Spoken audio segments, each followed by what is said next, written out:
بسم الله والحمد لله والصلاة والسلام على رسول الله ومن والاه.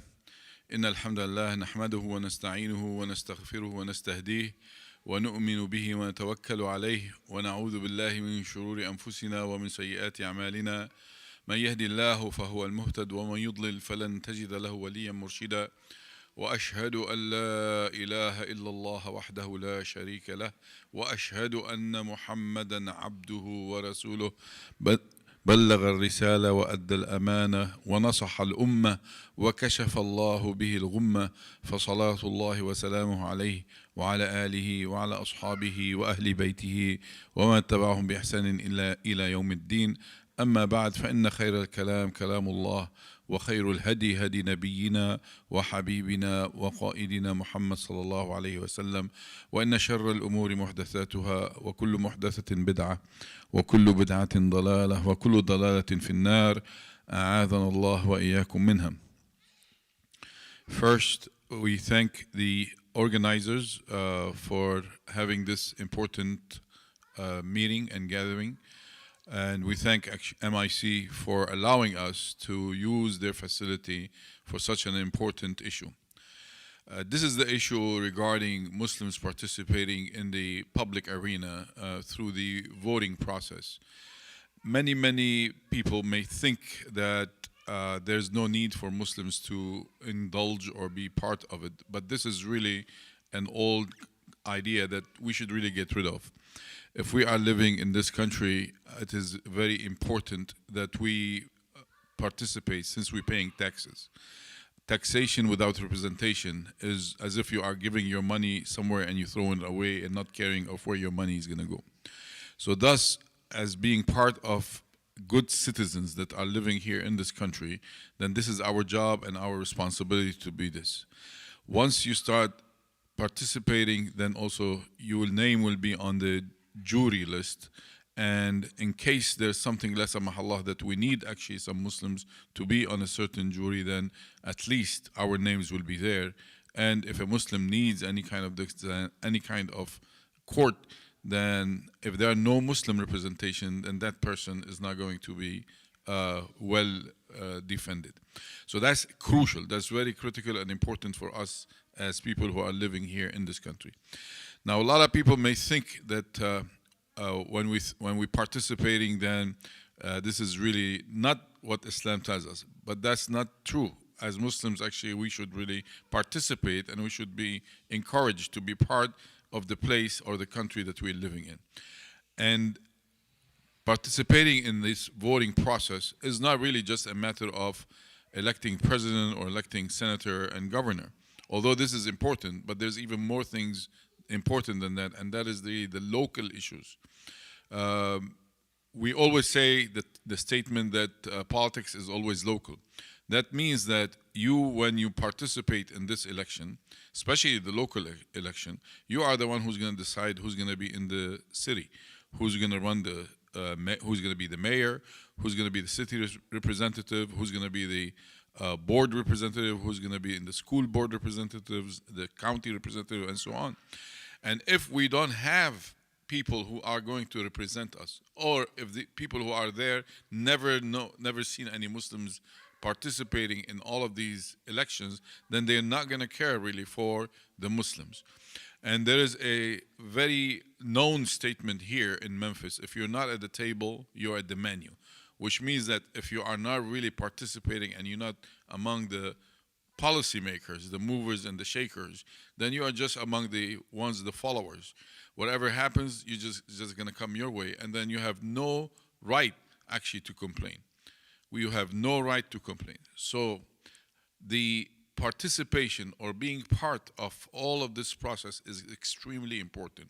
Locally, if we want to have Eid celebration, or if we want to have our kids to get day off from school, public schools, or if we want them to have any kind of halal food in the cafeteria, or any kind of Islamic representation within our public arena in the local government. And again, I insist on being in the local government, then we have to participate. The bigger issue that's going, like who's going to be president for this country, this is a different thing. And still, it is important to participate, but it is more critical for us to be here in Shelby County, in the state of Tennessee, and making decisions, be among the decision makers for the all the people who are going to run this city or this state on a daily basis. So thus, it becomes crucially important for us to be part of the decision makers and not part of the followers and the copiers who just have to get with you. So this is really the main thing that it always urges me to really stand up and go and participate. And participation does not mean only voting. Participation means networking. Participation means going to meetings. It means going to different events, because you have to have those different connections with different groups. So this way, whenever there's certain issues that you need to work on, you have to have a coalition in order for you actually to make some kind of a change or decisions that are to be made here in local, state, and also in the country. So with this small introduction, I hope we get the message that it is really crucially important, not only for us, but more importantly for our children, and more importantly for our grandchildren, that they will see us being involved, and they will see that we are really seriously taking this matter into consideration and being part of the decision maker policies. We are part of the decision makers that run this country.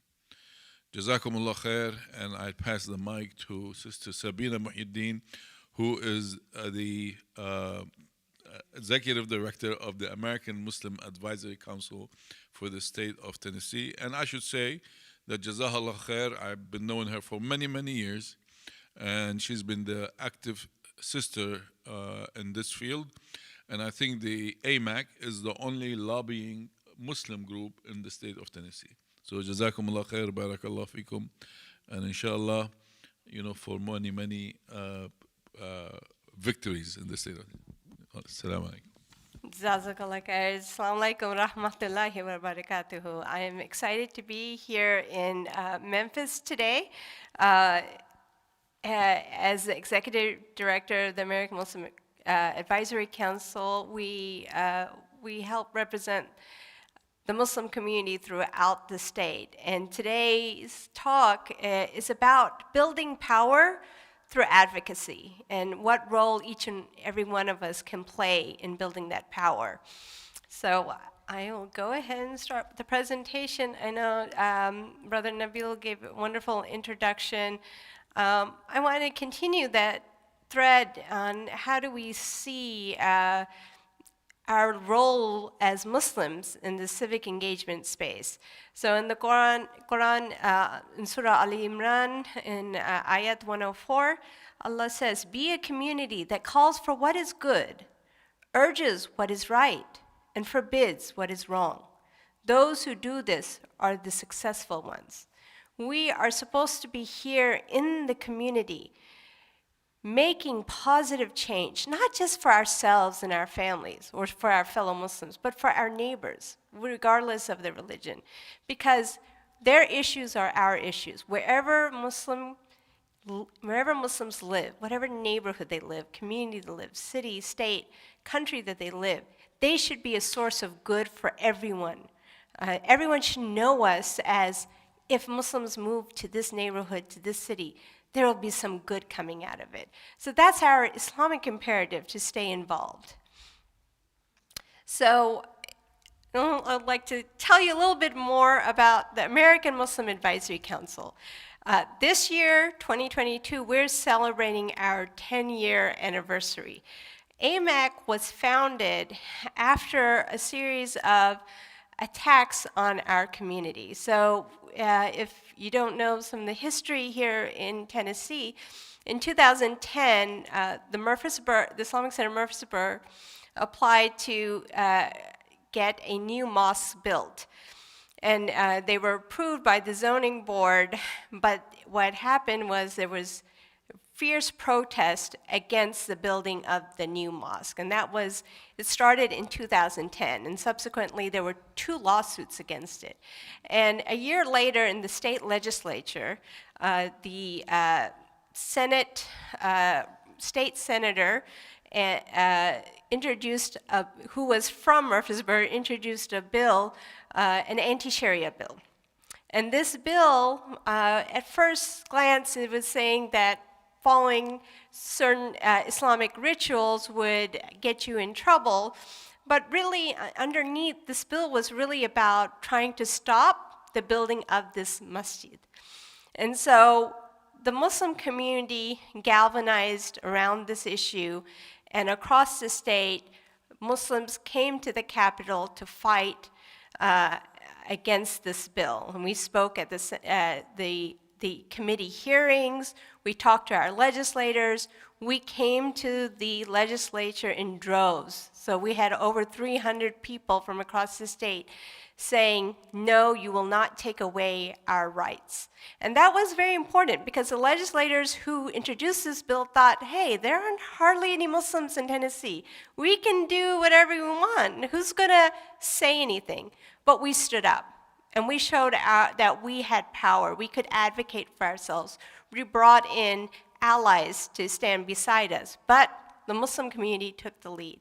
And so after that experience, we realized, mashallah, we have masjids across the state, wonderful, they're taking care of the spiritual well-being of the community, but it was important to have an organization to kind of fight those kind of Islamophobic attacks on our community. And that's why AMAC was founded 10 years ago. So our focus, of course, is fighting Islamophobia, but also making sure there's unbiased media coverage. It's very important that we create our own narratives. We're telling our own stories, so those stereotypes are not perpetuated. We understood with that experience with the anti-Sharia bill that it was important to build our own civic power, to advocate for ourselves, to hold our elected officials accountable. And another part of our work is youth and leadership development. So helping our mosque across the state collaborate better to show some unity. So those are some of our focus areas, and here you have a picture, protest against the Muslim ban, and then the picture on your bottom, the athlete disqualified for wearing hijab. That's a young Muslim woman who was a 9th grader in high school, and she was disqualified for wearing a hijab while playing volleyball. And so that's an example of us, speaking up and fighting against this kind of Islamophobic ruling. And because of our advocacy work, the state rules were changed to allow, any person wearing a hijab during any kind of sports game in Tennessee, allow them to wear it without seeking special permission. We were able to change the rule on the national level for volleyball players. So a little bit more about the work, and again, I talked about youth leadership development. We realized we need to build a stronger, more resilient community. We advocate for the rights of Muslims across the state. And we connect our community to resources. So we've started a wonderful program here West Tennessee with our program manager, Hala Mustafa, called the Muslim Resource Services. So a monthly webinar and different resources across the community. We've talked about mental health, we've talked about taxes, rental assistance, but a well-resourced community is one that will thrive. And so we always advocating to make sure that resources reach our community. And education is a big part of the work we do. We do cultural competency training, so helping organizations, whether it's law enforcement or it is the schools, understand the Muslim community and how to best serve them. So, American Muslims since 2020. there's a wonderful think tank, the Institute of Social Policy and Understanding, and they did a survey in 2020, and the number of unregistered Muslim voters have dropped by half from 2016, from 39% to 21%. So that's great news. It means that overall across the country, Muslims are getting more involved and realizing the importance of voting and registering to vote. So that's good news. But since 2020, Muslims are among the most likely of all, the Muslim voter registration still lags behind other groups. So if you look at this graph, 78% of those who are eligible to vote are actually registered. Compare that to 90% of the Jewish community, 92% of the Catholic community, 88% of the Protestants. So we really have a ways to go, and we need to push each other to register to vote and get more civically engaged. There was another study that showed the Muslims are among the most likely of all faiths and non-faith groups measured to have attended a town hall meeting in the last year. And so there have been other studies that show that once a Muslim actually meets an elected official, they're more likely to stay engaged, they're more likely to vote. And so I think it's important to, people seeing their elected officials and feeling comfortable to reach out and advocate with them. So getting involved matters. And so it's great that they're elected officials, we can reach out to them and talk to them, but it's even better when we have our own elected officials from the Muslim community. So we have council member at large in Nashville, Zulfat Suera, and I have, she has a message at the end of my presentation to share with you, but from the serving on the Metro Nashville Council helps her bring to light issues that are affecting the Muslim community. Dr. Berdina Naba McKinney served for a short while on the school board in 2020, and she is running for school board in Nashville again for 2022. So most of our children go to public school. So how are our voices and our issues being heard in that sphere? So, and then in Nashville, Muhammad Shukri Hassan serves as the director of the mayor's office of New Americans. So he's got the mayor's ear to help highlight the issues especially in our immigrant communities. So I wanted to give you an example of how this advocacy work really affects how it can be effective and all the pieces to the puzzle. So last year, the House Speaker, Cameron Sexton, nominated Lori Cardozo-Moore to the Textbook Commission. So Lori Cardozo-Moore is a name we in Nashville are very familiar with because she is a known Islamophobe. So her organization actually led one of the lawsuits against the building of the Islamic Center in Murfreesboro in 2010. So we knew about her Islamophobic, her anti-Muslim bigotry. And if you read her website, you've seen her videos, it's not just being Islamophobic, but she promotes these false narratives behind historical narratives against diversity. So we work with different allies. So we work with the Jewish Federation, we work with Nashville Organized for Action and Hope to do a series of letter writing campaigns and editorials asking the speaker to rescind that nomination. And so we had a letter go out with over 500 signatures of community members, not just Muslims, but community members, allies from across the state who signed this letter saying this is unacceptable to have an Islamophobe sitting on the state textbook commission. We wrote the letter to the editorial exposing who Lori Cardozo-Moore was. And then last year, when we had Muslim Day on the Hill, we had community members from across the state meet with their state legislators, especially those who were sitting on the Education Commission. So in Memphis, we had a delegation meet with Representative White, who was the chair of the Education Committee in the legislature. We had a delegation meet with Senator Akbari, and we told, look, we know who she is. These are some talking points on her. Here are some articles, and it really made them think twice about voting for her. And if you've seen the testimony, Senator Akbari really went after her Islamophobic past during the committee hearing. Unfortunately, she was approved. She was voted into her position in the textbook commission. But because of our work, we were able to educate more of the population that she is a known Islamophobe, and that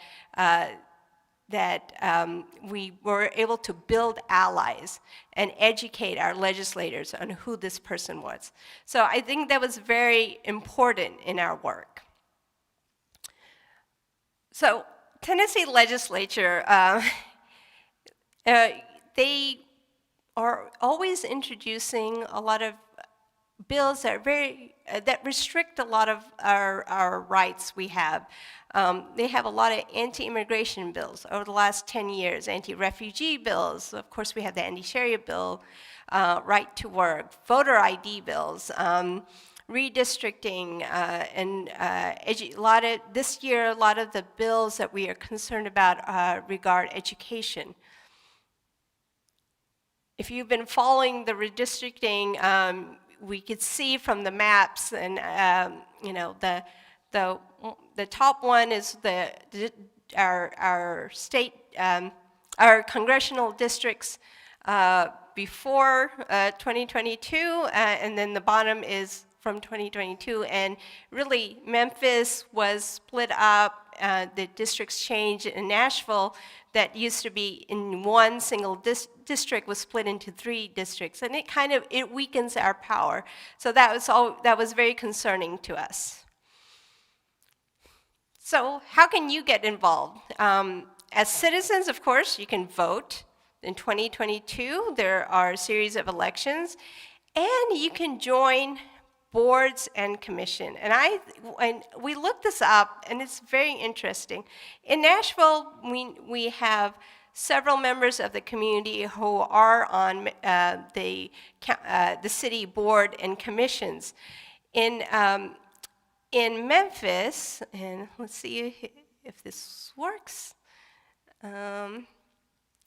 There is a wonderful website from shelbycounty.gov, boards and commission, and it actually tells you all the different boards. And these are ways you can, without being elected, you're appointed to a board, you can serve the community. And there are boards on everything imaginable, but like there's a board of health. The board of health actually is a 9-member board. There are 2 people in positions, and there's 7 vacancies. In Memphis, there's no reason why there shouldn't be a Muslim doctor in one of those vacancies. There are many vacancies in the Shelby County boards. And you can, and this is wonderful, you can look it up here, and it'll tell you the name of the board and whether anyone is there, and what is the length of their term. It takes a little commitment. There are monthly meetings, and you do make important decisions for the city, but that's a way to get involved and understand how things work. So I'm going back. Let's see.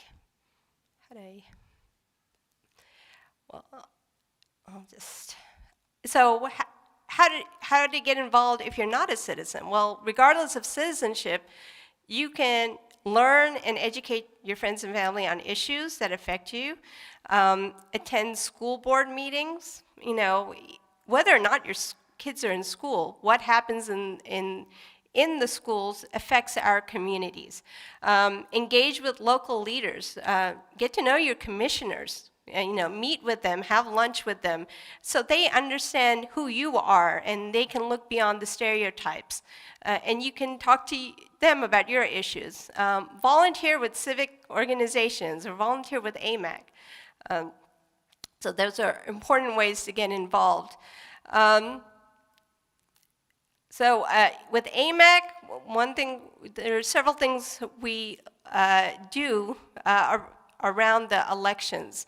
So we always have the Get Out to Vote campaign, and with that we do voter registrations at the mosque, we have candidate forums. On the local level, you can get involved by going to school board meetings or zoning meetings. Zoning affects sometimes whether you can build a masjid here or there. And then Muslim Day on the Hill. I think that today I'd like to hone in on Muslim Day on the Hill, because that's an opportunity to meet your state representative and senators. So Muslim Day on the Hill this year will be March 9th. It's a Wednesday. It's 10 a.m. to 3 p.m. We give you a little bit of introduction, how to meet your legislators. We talk about a couple of bills, so you're prepared to go and meet with your legislators. We make the appointments. Usually it's a 15-minute window to meet with your legislator, state rep, your state senator, and we make meetings with leadership in the Democratic and Republican leadership in the state legislature. So there's a link to sign up for it, because we do need your information before March 9th so that we can make those appointments. So I'm not going to go through the legislative process and the federal level, and I'm going to kind of stick with the state level, and just quickly with the local level, you have your county and municipal governments. So Memphis City, and then Shelby County, mayor, county, city council, county council, commissioners, and other elected officials like school board, board of zoning appeals. But I wanted to focus today on the state legislative process. So the legislative season in Tennessee is January through usually April, and this year it may end of March, but that's usually for a couple of months. The legislators are meeting at the state capitol, and in the beginning of the season they can introduce bill, but there's a deadline by which they have to introduce bills. So this year was February 2nd. So all the bills you're seeing were introduced before that. Once they're introduced, they get a number, and they have to have a bill in the House, and they have to have a bill in the Senate. So it's a companion bill. It's the same bill, but one has to go through the House with your state representatives voting on it, and another one has to go through the Senate with your state senators voting on it. So it has to pass both chambers in order to become law. But that process it's introduced, and it's usually seen in the committees. So something might go to first to a subcommittee, let's say education subcommittee, and then it goes to the full education committee, and then if it passes the education committee, then it will go to the House floor to be voted on. Sometimes they will have a fiscal note, meaning to enact this law, if this bill becomes a law, it will cost. And so they do an assessment, how much will it actually cost? And if it costs too much, it might kill the bill. Once it's passed both chambers, then it's on the governor's desk. He could sign it, or he can allow the bill to become law without his signature, or he can veto it. But if he vetoes it, it can be overridden by the chamber on a majority vote. So that is important. It's important to know how these bills, and so we keep track on where it is, a bill is at the present moment. So I wanted to share with you this. So the Tennessee General Assembly has a wonderful website. You can go on this website, you can find out who your legislators are, what bills there are. So I'm going to just kind of go through it, and you can see the committees. So here you can look up your legislators, or you can just, look up here you can search it. So let's say I want to look up Mark White, and I click here, and I find out all there is to know about him. Personal information, the committees he's in. So he's chair of the Education Administration Committee. His community involvement. These are and honors and awards. And these are ways you get to know your legislators. You can, when you go talk to them, you can make that connection. Maybe you, I need to plug this in. It's in my bag. Sorry. And so that really helps you. You can also look at what bills that he is sponsoring. And you can look more into it. And then you could also, if you don't know who your legislator is, you can actually look it up, put in your name. Put in your address. So you go find my legislator, and you can put your street address, zip code, and it will come in your state senator and representative. So go back. Okay. There. So some bills to watch. So some of the bills that we are watching in this legislative season is HB, which means House Bill 1676 by Representative Civic, and which has a companion bill, SB 1775 by Senator Hensley. And it allows the committee, the board, there's a standards committee who makes recommendation on what standards that we're going to have for math and English at school. So that committee makes these recommendations for standards, but this bill is saying that the State Board of Education can override the standards recommended by that committee. So that's kind of concerning, because we want the right authority, those who have the knowledge to make those standards recommendation. The next one is HB 2670 by Speaker Sexton. And this is basically saying that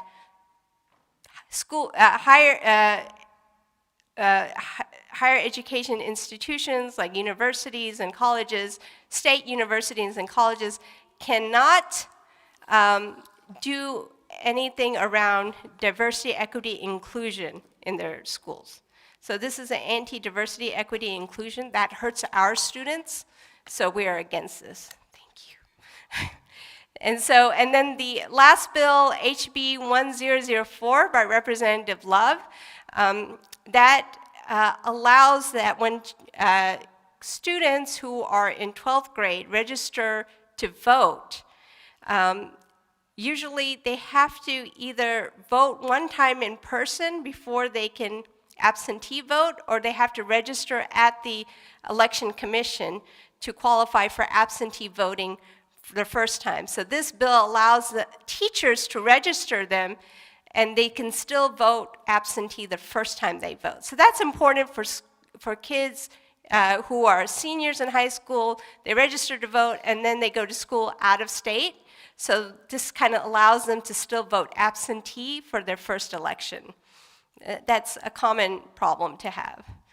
So these are, and you can, again, you can see the leadership in the Tennessee General Assembly website, but these, you have a picture here of Cameron Sexton, the Speaker of the House. Then you have your Democratic and your Republican leadership. So Representative William Lambert, that's leader of the Republican Party in the House, and then Democratic leadership is Karen Camper. And then you have caucus chairmen for both parties. So those are some of the appointments we tried to make with some of the leadership. In the Senate, Randy McNally, who is the Lieutenant Governor, is also the Speaker of the Senate. And then the Democratic leader is Jeff Yarborough, and the caucus chairman is Senator Akbari. And then Republican leadership is Jack Johnson, and the caucus chairman is Ken Yeager. So, quick tips for meeting with legislators: be punctual or be early. They have a very tight schedule. So if you miss your time, that's it. You don't get to make it up. So be punctual early, introduce yourself, mention your district and organization name. They always want to meet with people from their district. It's very important. State your objective, be clear and to the point. There's not much time. Use anecdotes, giving the ability to really show your position through a short story. And be open. Listen, do not speak. Don't speak over your legislator. Let them speak and listen to what they say. They, too, are human beings. We all want to be heard. Be honest, and if you can get a commitment, if you're for a bill and you can get them to commit to be for the bill, that's great. Try to get a commitment and get a photo. And thank the legislator for their time, not just at the end of the meeting, but with follow-up email. Important election dates, May 3rd, which most likely will be Eid for us, is it's the local elections. So here in Memphis, it's the county clerk, it's commissioners, all the commissioner districts, county trustee, and these are primary elections. Then April 4th will be the general elections for the local level, but it'll be the primary elections for the state and federal level. And then on November 8th will be the general elections for the state and federal seats. So if you moved since you last voted, you got to register to vote again. You can check your voter registration in the link to your right, and you can register, or if you haven't voted before, you're not registered, you can register to vote. It's an online process in Tennessee, and it's very easy and simple. Have any questions? Contact us. I have the AMAC phone number and email, and Hala Mustafa, who's the West Tennessee Program Manager. Please don't hesitate to ask us any questions, or if you want to get involved, especially around the elections, or you have questions about Muslim Day on the Hill. Follow us on Twitter and Instagram at amactn.com, on Facebook, American Muslim Advisory Council. Sign up for our email on our website, amactn.org. And I hope you all sign up for Muslim Day on the Hill. It is a wonderful experience. And I'm going to show a video of council members at large, Zulfat Suera. So in 2019, she was elected as Metro Nashville council member at large. That means she represents the whole of Nashville. She got over 34,000 votes. Obviously, not all those votes for Muslims. So she was really able to cross lines and make connections with people. She is the first Muslim woman voted to elected office in Tennessee. So I wanted to share her video now.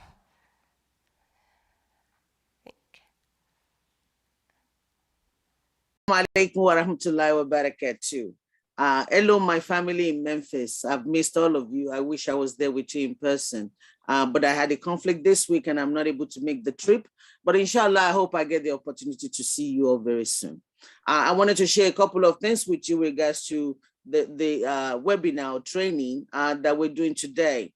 First of all, thank to all of you that made the time to join us. May Allah reward you all abundantly. So I wanted to provide my perspective as someone who's been in this space as an advocate with AMAC and other organizations, but also bringing the perspective as someone who is now an elected official, and why today's conversation is just so critical. So a couple of things that I wanted to share with you. The first thing that I will share with you, which I think is critical, is that I hope that any of you listening to me today will actually think about running for office. As someone who's been an advocate for a long time, it's very powerful. There's a limit to what you can tell someone to do versus what you yourself can do. During the presentation, Sabina mentioned the issue of Niger, the young lady that had that was told she couldn't play with a hijab during the volleyball game. One of the things that I was able to do, alhamdulillah, was that I was able to pass a resolution with the rest of my colleagues that we sent to the state sports association. And because of all of that and the effort of everyone mentioned in Sabina's presentation, we were able to get that rule overturned. So being there, being able to speak to it, being able to get other elected officials to join in that was something that I couldn't have done if I'm outside of that arena. I can also tell you during COVID, how alhamdulillah we were able to get, as conversations were happening about reaching the constituents, going to churches, how do we find people? I was able to raise the issue about why don't we use our mosque? As a result, we were able to do a lot of COVID testing and vaccination in some of the masjid in Nashville. So that voice is very important. We as the Muslim community have to make sure that we are owning on that power that we have. There's some areas that has a concentration of Muslim living there, and some local races does not need a lot of votes. You'll be surprised how many votes you will need for a council seat. And so if we can find people that are interested in running, that will be part of the conversation, that will help make the decision. This is our country, this is our city, we're vested in it, we want to know what's going on, and nothing is better than being part of that conversation. Anybody that is interested, please be sure to contact me and let's see what we're doing. If you cannot run for office, there's so many other options. You could serve on board and commissions. Board and commissions is not elected positions, they are by appointment. And you can go to your city website or county website and see the boards that are available. I always tell everyone that, at least using Nashville, for example, there are boards for engineers, there are boards for doctors, there are boards for real estate people. No matter your background and the work that you do, you have an opportunity to contribute to your city that you live in. And those boards and commissions is a good way to do it. And I hope that you all will go and look at it and see ways that we all can be involved. Another thing that I want to share with you, yes, voting is very important. If you cannot run for office, it is critical that you vote for the people that will do it. I shared with someone not too long ago that in our election, the last one that I was in Nashville in 2019, we had a race that was decided by one vote. Sometimes we as Muslims feel like, oh, it's a red state, oh, the decision is already made, or it doesn't impact me, or it doesn't change anything if I don't vote. I beg to differ.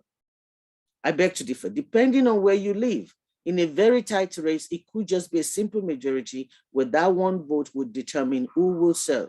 And imagine if on that day you decide not to vote and you find that someone that you don't think represents you or represents your interests won by vote. And so please, it is our civic duty, it's our religious duty, it's an obligation for us to be part of the city that we live in. And I'm encouraging all of you to please go out and vote. The last thing that I want to share with you is that you have to be involved. It has to go beyond just the voting. I know that during the election, a lot of the elected officials or candidates will come to the mosque to ask for your vote. Don't let it stop there. After they are elected, you need to know what they're doing. You need to make sure that you're involved. Alhamdulillah, the Muslim Day on the Hill is AMAC way of getting us to get our legislators involved. And we will do that on the state level. And I hope that all of you will plan to show up. Why is it important? All these decisions impact you. Sometimes people think, oh, they're just talking about, oh, healthcare. I don't have anything to do with that. They're just talking about kids. I don't have anything to do with that. And I tell everyone that every decision, no matter how small or little, directly or indirectly, is going to affect you. It's going to affect your family. It's going to affect your community. So every issue is very important. And it's important for us as Muslims to watch those issues, whether it's at the state level or local level, where we're actually looking at what are the bills that are being passed that impact us. And so please come to the Muslim Day on the Hill. Let us stay engaged. And then on the local level, I always even tell folks that even your state legislature, your federal legislature lives in your community. Get to know them on a regular basis. Talk to them before the Day on the Hill. Talk to them about issues that is not just Muslim issues. So I went online and I look at your Memphis City Council, right? All of the meetings and the agenda and the proceedings are all online. You can find all of this. You can watch the meetings live, or you can watch them later if you're too busy. So I'm looking at your Memphis City Council, and you go to memphis.tn.gov, and you can go to your government and you can go to the agenda. One of the things that was decided last month's meeting, your city council meeting meets twice a month, right? And so same time as when we meet in Nashville, first and third Tuesdays, right? And so one of the things they decided, they got about 100,000 from Bank of America to do a youth program. We have a program in Nashville that employ youth, that we use the money that we get to make sure that we're engaging our youth and they get a job. That is something that Muslim kids can do as well. Keep them busy during the summer, help them make some money. Those are decisions that are being made, and that's just a very quick overview, or just looking at the website. There's a whole lot more that you can glean from it. As a politician, there are two things that matters, and people as a politician are very interested in money and in votes. So when there's an issue that I'm looking at on the council and I'm trying to make a decision, I look at the people that are contacting me, I look at the email that they're sending me, I look at what is the pulse of the city and what do the people want. Your elected officials would not know what you want. They would not know what you want them to do if you're not engaging them. So I'm trying to encourage all of you, please, we serve you. We work for you. Your elected officials work for you. They're being paid with your tax money. And it is important that you make sure that you engage them. It is important that you communicate with them, email them, text them. Some of you have elected officials that you very have good relationship with, right? And you know they're going to do the right thing anyway. Still email, let them know you support them. Let them know that you like the job that they're doing. Let them know that you're in agreement with their vote. Let their colleagues know. And that's how you have to do it. So I'm going to wrap up and say, please, we need to be very involved. The situations and decisions being made daily that impact our life, that impact our kids' life, that impact our community. And our community needs to do better. Alhamdulillah, you guys we've come a long way, all of us. I think we're doing a lot more than we've ever done, but there's still room for improvement. Sabina shared some data that we think we need to improve on. And so I'm encouraging you at the local level, state level, federal level, that we stay involved, that we keep our elected officials engaged, that we vote, that we come today on the Hill, and that we run for office, or that we volunteer for board and commissions. All of these are things that we can do. And I can tell you from my experience, alhamdulillah, I can say, sitting here today, that I believe that I've been able to have a lot more impact on this side than I've had before. May Allah subhanahu wa ta'ala bless all of our efforts. May Allah be with all of us and grant us tawfiq, inshallah. Thank you all again for being here, and I look forward to seeing all of you at the Muslim Day on the Hill on March 9th. Jazakumullah khair. Assalamu alaikum wa rahmatullahi wa barakatuh.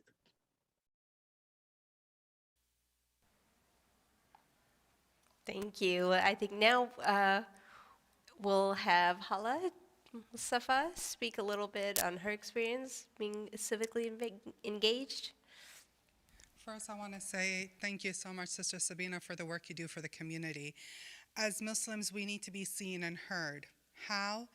The answer is getting involved. Join AMAC and take these trainings seriously, and also participate in Muslim Day on the Hill, which is coming up again March 9th. Understand and monitor all legislation making its way through the legislative process. Support AMAC, which is doing the work for you. Have your organizations get involved with other organizations like MICA, which currently their platform focuses on 3 pillar issues: economic equality, education equality, race and class equity.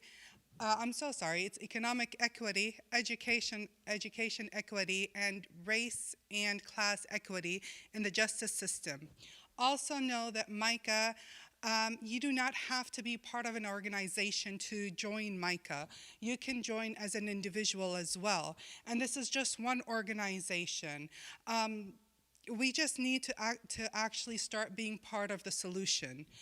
Inshallah, we can make change happen better, yet we need to make it because we will be already involved in the process of the laws, the rules, and the regulations. We can uplift each other until we are where we need to be and maintain those positions. But yet again, as Sister Zulfat and Sister Sabina said, we need everyone to get involved. The more you get involved, the better. We had at the banquet hall here at MIC, MICA came and had an event. And while I was on the stage, I did not see not one Muslim present, not one Muslim representing Muslims. And that should not have been. Again, participate in these organizations, participate, be heard, be actually part of the community. And these are ways how. Thank you.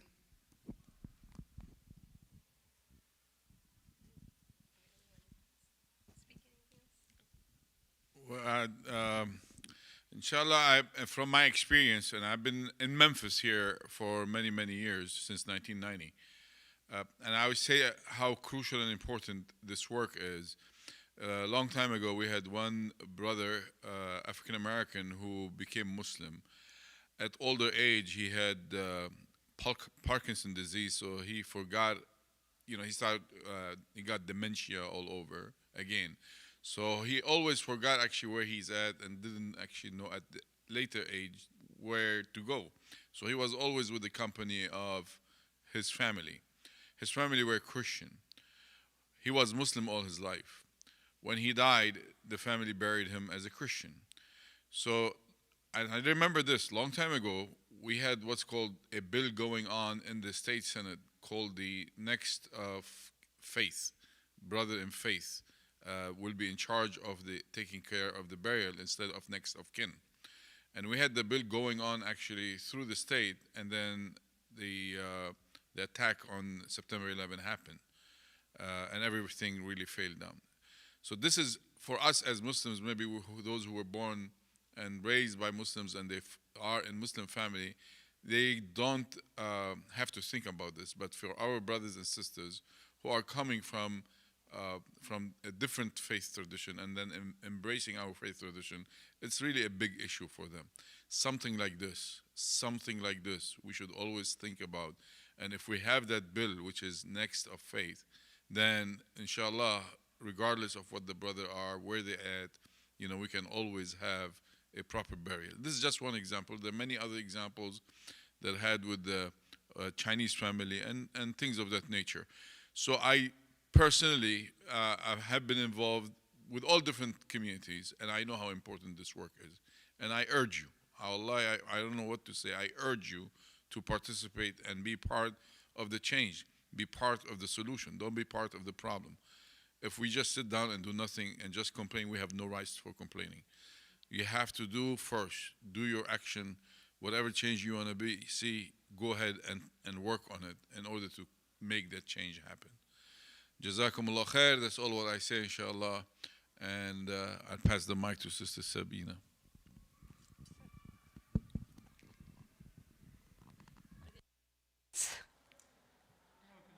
You want to give the mic, Jim? Yeah.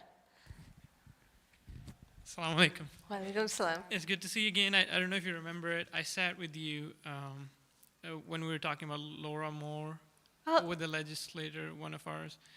I went to law school here at University of Memphis. Yes. So you mentioned that there are issues with people getting appointed on the education board who are Islamophobic. So at the law school, I don't know if you knew that or not, we have cases in the textbook that are very, very Islamophobic. And actually, there are factual mistakes in the text. Wow. Like, there are factual mistakes. Whoever wrote the opinion at the federal level in the courts had no clue about Muslims or Muslim civilization. Like they had Arabs, Pakistanis mixed up. They think all Arabs are Muslims and all Muslims are Arabs. That kind of stuff. It's in the textbooks. It's being taught. I mean, we tried addressing it in the school, but nobody wants to listen to a student because we are students that our peers are not going to believe it. I guess if someone, are you an attorney, by the way? No, I'm not an attorney. Okay. Yeah. Okay, so we need someone, who can address that. Because the problem is 90% of our senators and Congress members at the national level, they're lawyers. 26 out of the 46 US presidents, they are lawyers. Our current vice president, she's a lawyer. In the case that I'm talking about, Ashcroft versus Iqbal, it is the most cited case in the US. Like every lawyer in the US has read the case at some point, and it has factual mistakes about Muslims, and it is an Islamophobic case. Like, I don't know if you can help with that, and maybe we can reach out to law schools and do events there, or someone who wrote the curriculum. I think that's an important point to bring up because that becomes case law, and it sets a precedent for future cases. So, yes, I'd like to talk to you more about where, how we can address it. But we do know, work with organizations, with lawyers, and that's why Muslims need to go into law, be in the judicial system. So they're not, the judicial positions are not up for election in Memphis this year, but in Nashville, General Sessions Court and chancellors, those positions are up for election. And a lot of our community, we don't understand, what do they do and how they really can, how much power they have over cases, and how they are human also, and Islamophobia can make their way into it. So the more we are out there, and you can see it also with the work that, let's say, Zulfat, Councilmember Zulfat does, or Bertina has done, but being in those elected positions, they're able to educate other elected officials around them and break some of those stereotypes. So unless we're involved, we can't do that. But you brought up a great point, and we should see what we can do. I thought that there are elections for judges in Memphis on August 4th. That's my understanding. There are elections for judges. I have like the circuit court clerk, criminal court clerk, maybe. Yeah, I thought so too. I know Nashville and Knoxville does, but we can look that up, yeah. I'll check again, but I'm sure that on August 4th, in Circuit Court, Division 9 and 8, they have elections. Okay, yeah, August 4th. I was reading out the May 3rd. May 3rd. No, I think, well, I will check, because I was thinking about talking to some judges too about Islamophobia. Okay. I've been planning an event at the law school. That's the great way to reach out to someone, an elected official, get them to know you and talk about Islamophobia, because a lot of times it's intimidating. We think somebody's an elected official, and that, oh, how can I, as just a regular person, go and talk to them? But most of the time, they're happy to listen. They are not experts in everything. And the more I do this work, I realize, well, hey, nobody's going to be more an expert of Muslim, experience than a Muslim, and they have to hear it from us to really understand it. Yeah. Thank you. And also on Muslim Day on the Hill last year, they thanked us. They want to hear from us, so it's a good way. We need to actually be there, be present, and do the work ourselves. Inshallah, but if you can guide me to any person, any organization that can, on a regular basis that can speak at the law school, that would be great. I don't know if you have any people in mind or organizations. We can find out. Thank you. Thank you. You want to close it? Inshallah, then we ask Allah subhanahu wa ta'ala, whatever good comes from this is from Allah, whatever bad comes from this is from us. We ask Allah subhanahu wa ta'ala to forgive us our shortcomings, اللهم آتنا في الدنيا حسنة وفي الآخرة حسنة وقنا عذاب النار. اللهم يا مقلب القلوب والأبصار ثبت قلوبنا على دينك. اللهم ربنا لا تؤاخذنا إن نسينا أو أخطأنا. اللهم آتنا في الدنيا حسنة وفي الآخرة حسنة وقنا عذاب النار. والعصر إن الإنسان لفي خسر إلا الذين آمنوا وعملوا الصالحات وتواصوا بالحق وتواصوا بالصبر. سبحانك ربنا رب العزة عما يصفون وسلام على المرسلين والحمد لله رب العالمين.